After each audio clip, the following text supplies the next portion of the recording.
చేవెళ్లలో జరుగుతున్న ప్రజా ఆశీర్వాద సభలో బీఆర్ఎస్ అధినేత కేసీఆర్ మాట్లాడుతున్నారు. లైవ్ చూద్దాం. ఈ మధ్య ఎన్నికల్లో నేను చాలా సభలలో చెప్పినాను, ఓటు వేసే ముందే చాలా జాగ్రత్తగా ఆలోచించాలి, ఏమాత్రం దెబ్బ తగిలినా చాలా పెద్ద పొరపాటు అయిద్దని నేను చెప్పినాను. సరే, ప్రజలలో కొంతమందికి కొన్ని రకాల ఆలోచనలు, కాంగ్రెస్ పార్టీ ఇచ్చినటువంటి అంతులేని హామీలు, ప్రలోభాలు, దానికి గురైన కొందరు కింది మీద చేస్తే ఈ రాష్ట్రంలో కాంగ్రెస్ ప్రభుత్వం వచ్చింది. 4 నెలలు గడిచి ఇప్పుడు 5వ నెల జరుగుతూ ఉంది. ఏ ఒక్క విషయంలో కూడా ఒక పాలసీ కానీ, వాళ్ళు చేసినటువంటి ఎన్నికల వాగ్దానాల మీద చిత్తశుద్ధితో కూడుకున్నటువంటి కార్యాచరణ కానీ ఎక్కడ కూడా కనపడతలేదు. వసతులు, వనరులు ఉన్న వాటిని వాడుకునే నైపుణ్యం కనపడతలేదు. 10 ఏళ్ల కింద మనం మర్చిపోయినటువంటి ఇబ్బందులు మళ్ళీ మన కళ్ళ ముందు కాపాడుతూ ఉన్నాయి. మీ అందరూ దయచేసి గమనించాలి.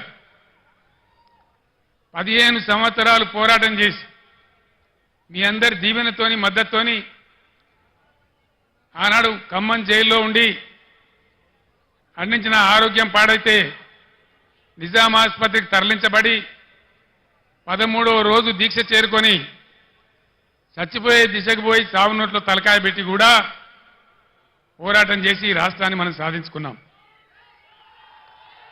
రాష్ట్రం వచ్చిన కొత్తలో చాలా ఇబ్బందికర పరిస్థితులు ఉండేవి. కరెంటు కోతలు, కాలిపోయే మోటార్లు, పేలిపోయే ట్రాన్స్ఫార్మర్లు, అందని సాగునీళ్లు, మంచినీళ్లు, చాలా ఇబ్బందులలో తెలంగాణ రైతాంగం చెట్టుకోవలు గుట్టకోవలు ఉన్నటువంటి పరిస్థితి ఉండేది. దాన్ని నివారించాలని కోడి రెక్కల కింద తన పిల్లలను కాపాడుకున్నట్టు రైతాంగాన్ని మనం కాపాడుకున్నాం. ఒక పాలసీ పెట్టుకున్నాం. రైతు కులం లేదు, ఎవరికి భూమి ఉంటే వాళ్ళు రైతు. అన్ని వర్గాలలో రైతులు ఉంటారు.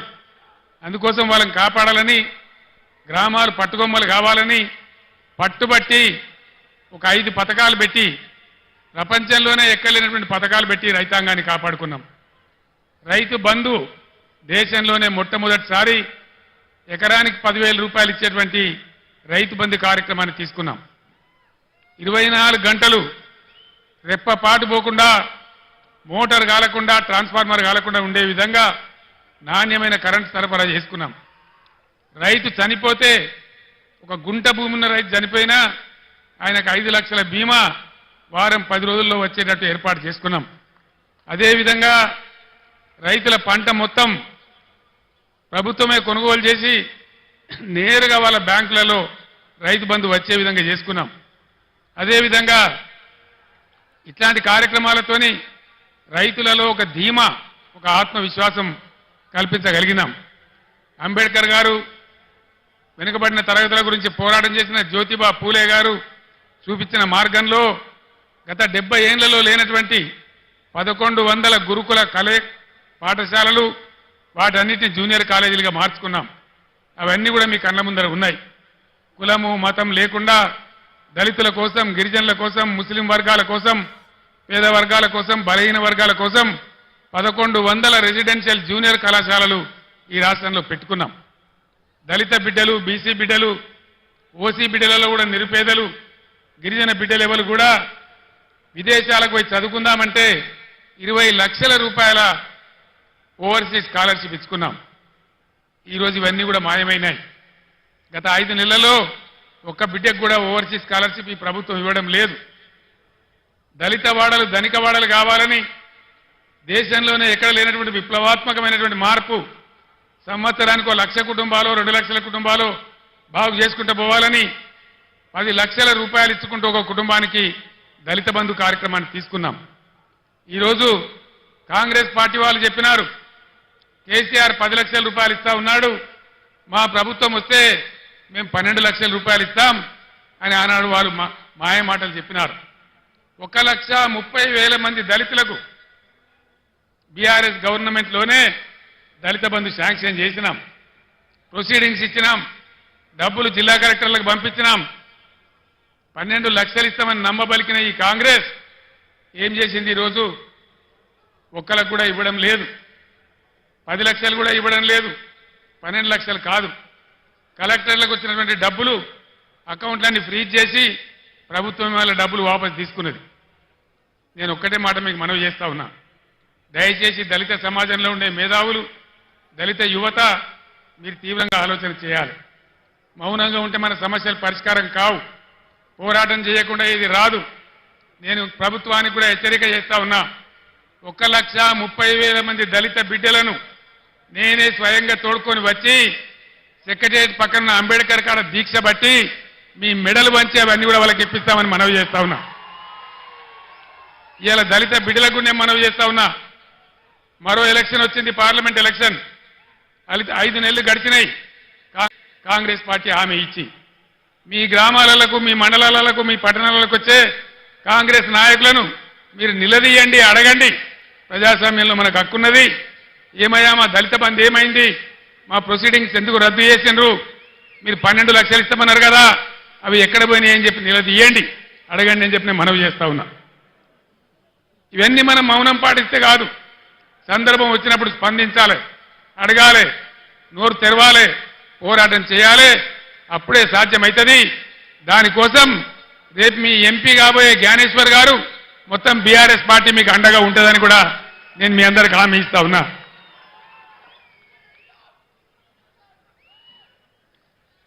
గురుకులాలు పెడితే ఆర్ఎస్ ప్రవీణ్ కుమార్ గారు వాటిని అద్భుతంగా నడిపిస్తే 100,000 మంది పిల్లలకు ఐఐటీలో, ఐఐఎంలో, మెడిసిన్లో, ఇంజనీరింగ్లో సీట్లు వచ్చినాయి. వేలాది మంది దళిత, గిరిజన, బలహీన వర్గాల బిడ్డలు ఓవర్సీస్ స్కాలర్షిప్ తీసుకొని విదేశాలలో విద్య కూడా చేస్తూ ఉన్నారు. కులము, మతము ప్రసక్తి లేకుండా కళ్యాణ లక్ష్మి ఇచ్చినాం. ఈ ప్రభుత్వం ఏం చేసింది? కాంగ్రెస్ పార్టీ ఏం హామీ ఇచ్చింది? కేసీఆర్ ₹1,00,000 ఇస్తా ఉన్నాడు, మా ప్రభుత్వం వస్తే తులం బంగారం కూడా కల్పిస్తామని చెప్పినారు. యాడికి పోయింది తులం బంగారం? నేను మొన్న సిరిసిల్లలో కూడా అడిగినాను, తులం బంగారం కొందామంటే మార్కెట్లో దొరకలేదా ఈ ప్రభుత్వానికి? ఇది ప్రజలను మోసం చేయడం కాదా? దయచేసి మీరు ఆలోచించాలని చెప్పి నేను కోరుతా ఉన్నా. అదేవిధంగా కులము, మతము అనకుండా కుల వృత్తుల మీద ఆధారపడ్డ బిడ్డలు, గొల్ల కుర్మలకు గొర్రెలను ఇచ్చినాం. ముదిరాజుల, గంగపుత్రుల కోసం 100 కోట్ల రూపాయలు పెట్టి చేప పిల్లలు పెంచినాం. చేనేత కార్మికులకు పని కల్పించినాం, సబ్సిడీలు ఇచ్చినాం. గౌడ కులస్తులకు చరిత్రలోనే ఏ ప్రభుత్వం చేయనటువంటి పని చేసి చెట్ల మీద ఉండే రకాన్ని 100కు 100% రద్దు చేసినాం. ఈ విధంగా బలహీన వర్గాలకు బ్రహ్మాండమైన సహాయం చేసినాం. బీసీ బంధు పెట్టి బలహీన వర్గాల వాళ్ళను ఆదుకున్నాం. వీటన్నిటికీ ఇప్పుడున్న కాంగ్రెస్ ప్రభుత్వం కొనసాగిస్తుందా? శటగోపం పెట్టిందా? వాళ్ళ పాలసీ ఏంది? దయచేసి మీరు ఎన్నికల్లో కాంగ్రెస్ నాయకులను నిలదీయాలని చెప్పి నేను కూడా ఈరోజు కాంగ్రెస్ పార్టీని ప్రశ్నిస్తా ఉన్నా. ఈరోజు మీరందరూ కూడా గమనించాలి. ఒక్క మాట నాకు అర్థమైతలేదు. 11 సంవత్సరాల క్రితం చాలా దారుణమైన పరిస్థితి ఉండేది. 1.5 సంవత్సరంలో కరెంటును బ్రహ్మాండంగా తయారు చేసి రైతాంగానికి, ఇళ్లకు, పరిశ్రమలకు, ఐటీ రంగానికి అందరికి కూడా 24 గంటల సరఫరా 9 సంవత్సరాల పాటు ఇచ్చినాం. కేసీఆర్ పక్కకు పోగానే కరెంట్ ఎందుకు మాయమైంది? దీనికి కారణమైంది? ఇది ప్రభుత్వ అసమర్థత కాదా? వీళ్ళే మనకిప్పుడు జవాబు చెప్పాలని చెప్పి నేను కోరుతా ఉన్నా. చాలా సింపుల్ కదా, వీళ్ళు కొత్తగా ఏం చేసే అవసరం లేదు. గత ప్రభుత్వం ఎట్లా నడిపిందో అట్లా నడిపిస్తే సరిపోయే పరిస్థితి. దాన్ని కూడా ఇవ్వలేని అసమర్థ ప్రభుత్వం ఈరోజు ఉంది. అది కూడా మీరు ఆలోచన చేయాలని చెప్పి నేను కోరుతా ఉన్నా. మిషన్ భగీరథ అద్భుతమైన పథకం. ఐక్యరాజ్య సమితి కూడా మన్ననలు అందించినటువంటి ప్రభుత్వం. 11-12 రాష్ట్రాల వాళ్ళు మేము కూడా చేసుకుంటామని ఇక్కడికి వచ్చి చూసి అభినందించిపోయిన పథకం. ఇలా మంచినీళ్ళకి ఎందుకు కొరత వస్తూ ఉంది? ట్యాంకర్లు ఎందుకు వస్తూ ఉన్నాయి? మళ్ళా బోర్లు వేసే పరిస్థితి ఎందుకు వస్తూ ఉంది? ఇది ఎవరి తెలివి తక్కువతనం? దయచేసి ఆలోచన చేయాలి. కొత్తవి రాకపోయినా ఉన్నాయి ఊడగొడతా ఉన్నారు, అవన్నీ కూడా మీరు చూస్తూ ఉన్నారు. దయచేసి ఆలోచన చేయాలి. కరెంటుకి ఏం రోగం వచ్చింది? మంచినీళ్ళు ఎందుకు ఇవ్వలేకపోతున్నారు? ఇది ఏం లోపము? దీనికి మరి ఎట్లా సరి కావాలా? ఈ పార్లమెంట్ ఎన్నికల్లో మీరు ఒక నిర్ణయం తీసుకోవాలి. తెలంగాణ ప్రజల చేతులలో మంచి పద్ధతికి మంచి అభివృద్ధికి పోయినటువంటి తెలంగాణ రైతుల చేతులలో ఉన్నటువంటి ప్రభుత్వం పక్కకు జరిగినంత మాత్రాన ఇన్ని బాధలు ప్రజలకు ఎందుకు రావాలి? ఇలా ప్రజలకు ఏం కావాలి? ప్రజల చేతిలో ఒక అంకుశం కావాలి, ఒక హంటర్ కావాలి. కాంగ్రెస్ పార్టీ మెడలు వంచి, ఈ ప్రభుత్వం మెడలు వంచి ఇవన్నీ మీకు చేయించేటువంటి ఒక అంకుశం కావాలి. ఆ అంకుశంలో ఒక పదునైనటువంటి మునదేలినటువంటి అంకుశం మన చేవెళ్ల అభ్యర్థి ఖ్యాతాని జ్ఞానేశ్వర్ గారు. అనుభవం ఉన్న వ్యక్తి, బలహీన వర్గాల వ్యక్తి. ఖచ్చితంగా ఈ ప్రభుత్వాన్ని మెడలు వంచి మీ పనులు చేయించానంటే ఈరోజు తెలంగాణలో అన్ని ఎంపీ స్థానాలలో బీఆర్ఎస్ఏ గెలవాల్సిన అవసరం ఉంది. లేకపోతే ఏమవుతుంది? ఒకటే మాట మీరు ఆలోచన చేయండి. 5 నెలల కింద అడ్డగోలు మాటలు మేము చెప్పినాం, అన్ని పంగనామాలు పెట్టినాం, ఏ పాలసీ సరిగా లేదు, ఉన్నవి కూడా ఊడగొడతా ఉన్నాం, కరెంటు చక్కగా ఇస్తలేం, రైతు బంధు కూడా చక్కగా ఇయ్యలే, పంటలు కొంటలేము, 500 బోనస్ ఇస్తలేము, అయినా కూడా మాకే ఓటేసిండ్రు, ఇంకా మేము ఏం చేయకున్నా మమ్మల్ని ఎవరు ఏమనరు అనే అభిప్రాయం వస్తుంది. తస్మాత్ జాగ్రత్త. నేను యావత్తు తెలంగాణకు చెప్తా ఉన్నా, ఇక్కడి నుంచి ఈ ప్రభుత్వం చేసిన మీకు ఇచ్చిన వాగ్దానాలు నెరవేరాలంటే చాలా చిన్న లాజిక్. మీరు ఓటేసే ముందు ఆలోచన చేయండి, ఆత్మవిమర్శ చేసుకోండి. బలమైన ప్రతిపక్షం ఉంటేనే, మీరు ఒక కొరడా జులిపిస్తేనే, మీరు ఒక సురుకు పెడితేనే మీ పనులన్నీ అవుతాయి. లేకపోతే మేము ఏం చేయకున్నా, మోసం చేసినా, అబద్ధ వాగ్దానాలు చేసినా మళ్ళీ మమ్మల్ని గెలిపించింది అంటారు, ఎల్లెంకలం అంటారు తప్ప మీకేం చెయ్యరు. అందుకోసం దయచేసి మీ ఓటు ఖచ్చితంగా ఎట్టి పరిస్థితులలో బీఆర్ఎస్ఏ గెలవాలి, అంకుశంలాగా పనిచేయాలి, ప్రజల కార్యక్రమాలు నెరవేరాలి. నేను ఒక్కటే మాట మీకు హామీ ఇస్తా ఉన్నా. బీఆర్ఎస్ పుట్టిందే తెలంగాణ కోసం, తెలంగాణ ప్రయోజనాల కోసం. ఉద్యమంలో మీ దీవెనతో విజృంభించి పోరాడి తెలంగాణ సాధించినాం. మీరు అధికారం ఇస్తే 10 ఏళ్లు అన్ని వర్గాల ప్రజలను కడుపులో పెట్టుకొని కాపాడుకున్నాం, అనేక మందిని కాపాడుకున్నాం. ఇలావన్నీ నా కళ్ళ ముందే పోతా ఉంటే, రైతులు గోసపడతా ఉంటే, పంటలు కొనకపోతా ఉంటే, బోనస్ దక్కకపోతా ఉంటే చూసి చాలా బాధ కలుగుతా ఉంది. నేను ఒక్కటే మాట మీకు చెప్తా ఉన్నా, నేను బతికున్నన్ని రోజులు తెలంగాణ ప్రజలకు మంచి జరగడం కోసం పోరాటం చేస్తే తప్ప నోరు మూసుకొని కూర్చోను అని చెప్పి నేను మనవి చేస్తా ఉన్నా. 100కు 100% బీఆర్ఎస్ మీతోనుంటుంది, మీ ప్రయోజనాల కోసం ఉంటుంది. పుట్టిందే తెలంగాణ ప్రజల కోసం కాబట్టి అన్ని రకాల ప్రజల యొక్క హక్కులు కాపాడడానికి మీ వెంట ఉంటుంది అని నేను మనవి చేస్తా ఉన్నా. ఈ 2 పార్టీల వ్యవహారం మీరు చూసినారు. మొన్నటిదాకా బీఆర్ఎస్ పుణ్యాన గెలిచిన వ్యక్తి రంజిత్ రెడ్డి మీకు తెలుసు. ఏం తక్కువ చేసినాం రంజిత్ రెడ్డికి? ఎంపీ టికెట్ ఇవ్వలేదా, గౌరవించలేదా, గెలిపించలేదా అని నేనే వచ్చి ప్రార్థిస్తే మీరే ఓటేయలేదా? ఇలా ఎందుకు పార్టీ మారిండు రంజిత్ రెడ్డి? దేనికోసం మారిండు? ఆయన మన పొద్దుతిరుగుడు పువ్వా? అధికారం ఎటువంటి ఆడు తిరుగుతాడా? దయచేసి ఆలోచన చేయాలి. ఈ 2 వ్యక్తులు కూడా ఎవరికి తెలిసిన వాళ్ళు కాదు. బీజేపీ తరఫున నిలబడ్డాయినా కానీ, ఇలా కాంగ్రెస్కి వెళ్ళి వచ్చాడైనా కానీ, ఏ కారణం మీద పోయిండు రంజిత్ రెడ్డి? ఎందుకు పోయిండు? ఎందుకు పోయిండండి? అధికారం కోసమా, పదవుల కోసమా, పైరవీల కోసమా? దయచేసి దానికి మీరే సమాధానం చెప్పాలి. ఈ విధంగా ఉన్న వాళ్లకు ధీటైనటువంటి దెబ్బ మీరు కొట్టాలని చెప్పి నేను మనవి చేస్తా ఉన్నా.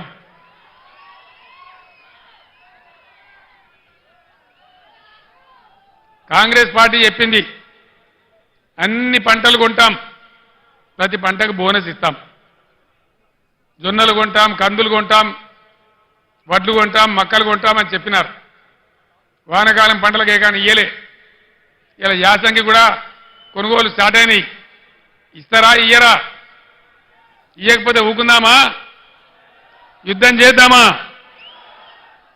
యుద్ధం 2 రకాలుగా చేయాలి. పంట కొనుగోలు కేంద్రాలు అక్కడ చేయాలి.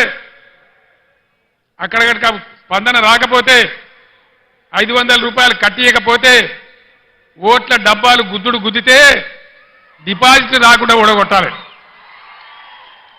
బిడ్డ నువ్వు ఇస్తాను మోసం చేస్తే ఊకోము, నీకు తగిన గుణపాఠం చెప్తాం మేమన్నటువంటి బుద్ధి చెప్పాల్సినటువంటి అవసరం ఉంది. ఎన్ని వాగ్దానాలు చేసినారండి? 420 వాగ్దానాలు చేసినారు. ఆడపిల్లలకు స్కూటీలు కొనిస్తామన్నారు. స్కూటీలు ఎక్కడ పోయా స్కూటీలు? దాని ప్రతిపాదన ఉందా? స్కూటీలు లేవు కానీ రాష్ట్రంలో లూటీలు మాత్రం జోరుగా చేస్తా ఉన్నారు. భయంకరమైన లూటీ మొదలుపెట్టినారు. హైదరాబాద్తో సహా కేసీఆర్ గవర్నమెంట్ ఉన్నప్పుడు రంగారెడ్డి జిల్లాలో, మేడ్చల్ జిల్లాలో, మల్కాజిగిరి జిల్లాలో, యావత్తు తెలంగాణ వ్యాప్తంగా భూముల ధరలు ఎట్లా ఉండే, ఇలా భూముల ధరలు ఎక్కడికి పోయినాయి? రియల్ ఎస్టేట్ ఎందుకు ఆగిపోయింది? దీన్ని ఎన్నుకున్న బ్రోకర్ లెవెలు, జోకర్ లెవెలు ఎందుకు బిల్డింగ్ల పర్మిషన్లు ఇస్తలేరు? లక్షల మంది పిల్లలు బతికినటువంటి రియల్ ఎస్టేట్ ఇలా ఎందుకు నాశనమైంది? ఇట్టే చూసుకుంటూ కూర్చుందామా? లేదు, మేము ఉన్నామని చెప్పి నిరూపించుకోవడానికి ఎన్నికల్లో బీఆర్ఎస్ను గెలిపించి ఈ ప్రభుత్వానికి బుద్ధి చెప్దామా? దయచేసి ప్రజలు ఆలోచించాలని చెప్పి మేము మనవి చేస్తా ఉన్నా. ఈ బీజేపీ పార్టీ 10 ఏళ్ల నుంచి అధికారంలో ఉంది. దయచేసి మా ఆడబిడ్డలకు, మా యువకులకు, చేవెళ్ల నియోజకవర్గంలో ఉన్న మేధావులకు నేను దండం పెట్టి చెప్తా ఉన్నా. భావోద్వేగాలు పెంచడం తప్ప, ఒక మత పిచ్చి లేపడం తప్ప ఏమన్నా ఒక మంచి పని జరిగిందా బీజేపీ హయాంలో? ఏ వర్గానికన్నా, ఏ పేదలకన్నా పెట్రోల్ ధర అయింది, డీజిల్ ధర అయింది. ఇలా ఏం జరుగుతూ ఉంది దేశంలో? మా పార్టీలో జైలు కావతావా లేకపోతే జైలుకు పోతావా? అయితే మోడీ తప్పితే ఈడీ. ఇదేనా బీజేపీ? ఇదేనా రాజకీయం? ఇదేనా దేశాన్ని ముందుకు తీసుకుపోయే పద్ధతి? ఇదేనా ప్రజాస్వామ్యాన్ని ఎక్కడికక్కడ పాతరేసే పద్ధతి? దయచేసి ఆలోచన చెయ్యాలి. గుడ్డిగా అలవోకగా ఓటేయద్దు. గుడ్డిగా ఓటేస్తే చాలా ఇబ్బందులు అవుతాయి. బీజేపీ చరిత్ర మీరు చూడలేదా? ఒక్క మాట దయచేసి బాగా ఆలోచన చేయాలి. నేను మీ అందరినీ చేతులెత్తి దండం పెడతా ఉన్నా. ఈ బీజేపీ ప్రభుత్వం గత 10 ఏళ్లలో దేశంలో 157 మెడికల్ కాలేజీలు మంజూరు చేసింది. నేను 100 ఉత్తరాలు రాసిన, ఒక్క కాలేజీ కూడా మనకి ఇయ్యలే. ఒక్క కాలేజీ ఇయ్యనటువంటి బీజేపీకి ఒక్క ఓటు కూడా మనం ఎందుకు వెయ్యాలి? కేంద్రంలో ఉన్న చట్టం ప్రకారం దేశంలో ఎన్ని జిల్లాలుంటే ప్రతి జిల్లాకు ఒక నవోదయ పాఠశాల పెట్టాలి. మన దగ్గర మనం 10 నుంచి 33 జిల్లాలు చేసుకున్నాం. అంటే 23 కొత్త నవోదయ పాఠశాలలు రావాలి. అవి వస్తే బీసీ పిల్లలకు, ఎస్సీ పిల్లలకు, దళితులకు అందరికీ కూడా దానిలో అవకాశాలు దొరుకుతాయి. 150 ఉత్తరాలు రాసిన నేను, 50 సార్లు స్వయంగా అడిగిన మోడీని. కానీ ఒక్క నవోదయ పాఠశాల కూడా ఇయ్యలే. చట్టాన్ని ఉల్లంఘించి ఒక్క మెడికల్ కాలేజీ ఇవ్వని, ఒక్క నవోదయ పాఠశాల ఇవ్వని ఈ బీజేపీకి మనం ఎందుకు ఓటేయాలి? దేనికోసం ఓటేయాలి? మీ అందరు టీవీలలో చూసినారు. నేను అసెంబ్లీలో చెప్పిన ముఖ్యమంత్రికి ఉన్నప్పుడు ఇదే మోడీ నా మెడ మీద కత్తి పెట్టి నీ రాష్ట్రానికి వచ్చే నిధులు బంద్ చేస్తా, సంవత్సరానికి 5,000 కోట్లు గుంజుకుంటా, నువ్వు రైతుల మోటార్లకు మీటర్లు పెట్టాలన్నాడు. నేను చెప్పిన నా ప్రాణం పోయినా సరే, నువ్వు ఏం చేసినా సరే నేను పెట్టా అని చెప్పిన. నేను మీటర్లు పెట్టలే. మీరు వినాలి మంచిగా. ఆనాడు సంవత్సరానికి 5,000 కోట్లు కోసిండు మోడీ. 30,000 కోట్ల నష్టం వచ్చింది రాష్ట్రానికి. కానీ నా రైతాంగాన్ని కాపాడుకోవాలని, వాళ్ళ బాధలు నాకు తెలుసు కాబట్టి, కరెంటు వాళ్ళకి అవసరం కాబట్టి, వాళ్ళ మీద భారం పడద్దని నేను ఆనాడు మీటర్లు పెట్టలే. ఇక్కడ బీజేపీ ఎంపీకి ఓటేస్తే ఏమవుతుంది? మేము మీటర్లు పెట్టమని చెప్పంగా కూడా మాకే ఓటేసిర్రు, మాకే గుద్దినరు, పెట్టుర్రాయిగా మీటర్లు అంటారు. మీటర్లు రావన్నా? వినబడతలేదు. మీటర్లు రావన్నా? మీటర్లు రావద్దు అంటే బీజేపీని గుద్దుడు గుద్దాలి. ఓటు కాదు, నేలకేసి గుద్దాలి. అప్పుడే మనకు సరి అయినటువంటి తెలివితేటలు ఉన్నట్టు, అప్పుడే మనకు రాజకీయ పరిజ్ఞానం ఉన్నట్టు. కాబట్టి నేను చేవేళ్ల మేధావులకు, విద్యావంతులకు నేను అప్పీల్ చేస్తా ఉన్నా. దయచేసి ఆలోచన చేయండి. తెలంగాణలో వ్యవసాయం రైతులు బాగా చేస్తే వికారాబాద్, రంగారెడ్డి జిల్లాలో కూడా వడ్లు బాగా పండినాయి. కాంటాలు పెట్టి కొన్నాం ఎక్కడికక్కడ. మీ బ్యాంకులలో డబ్బు వేసినాం. మధ్య దళారు లేకుండా మీకు మద్దతు ధర ఇప్పించినాం. ధాన్యం ఎక్కువ వండింది కొనుమంటే మొత్తం ఉన్న బీఆర్ఎస్ ఎమ్మెల్యేలందరూ ఢిల్లీలో పోయి ధర్నా చేసినాం. మీరందరూ టీవీలలో చూసినారు. మేము పోతే ఆ కేంద్ర మంత్రి బీజేపీ మంత్రి ఏమంటాడు, యాసంగి వాటి నూకలు అయితే పారాబాయిల్డ్ రైస్ ఆర్డర్ ఇవ్వమంటే మీ ప్రజలకు నూకలు తినడం అలవాటు చేయండి, మీరు నూకలు తినరు అంటాడు. తెలంగాణ ప్రజలు నూకలు తినన్నట. మనం నూకలు తినమని చెప్పిన బీజేపీకి నూకలు బుక్కిపిద్దామా ఓట్లేద్దామా దయచేసి నిర్ణయించాల్సింది మీరు మేధావులు. మన 7 మండలాలు తీసుకొని ఆంధ్రాకు అప్పగించింది బీజేపీ.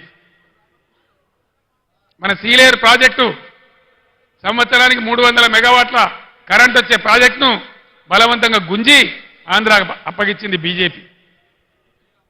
మన ఐటీఐఆర్ విపరీతంగా ఐటీ పరిశ్రమ పెరిగేటువంటి పరిశ్రమకు ఉన్నటువంటి ఐటీఐఆర్ను క్యాన్సిల్ చేసింది బీజేపీ. కాజీపేటలో రైల్వే కోచ్ ఫ్యాక్టరీ పెట్టలే బీజేపీ. బయ్యారంలో ఉక్కు ఫ్యాక్టరీ పెట్టమంటే పెట్టలే బీజేపీ. ఒక మెడికల్ కాలేజీ ఇయ్యలే, ఒక నవోదయ కాలేజీ ఇయ్యలే. ఏ వర్గానికి ఒక న్యాయం జరగలే బీజేపీ ప్రభుత్వంలో. దయచేసి ఆలోచన చేయండి. ఒక మత్తులో పడి, ఒక మతంలో పడి, ఒక పిచ్చిలో పడి ఓట్లేస్తే మనం కూడా పిచ్చిలేసిపోతాం తప్ప మన అవసరాలు తీరై ఉద్యోగాలు రావు. ఇలా భారతదేశంలో 30 లక్షల గవర్నమెంట్ ఉద్యోగాలు ఖాళీ ఉన్నాయి. 30 లక్షలు, 1 కాదు 2 కాదు. ఈ మొండి బీజేపీ ప్రభుత్వం దాన్ని నింపడం లేదు. గుడ్డికాను మూసినా ఒకటే, తెరిచినా ఒకటే, బీజేపీకి ఓటు వేసినా ఒకటే, ఓటు వేయకున్నా ఒకటే. దయచేసి ఆలోచన చేయాలని చెప్పి నేను మీ అందరినీ కోరుతా ఉన్నా.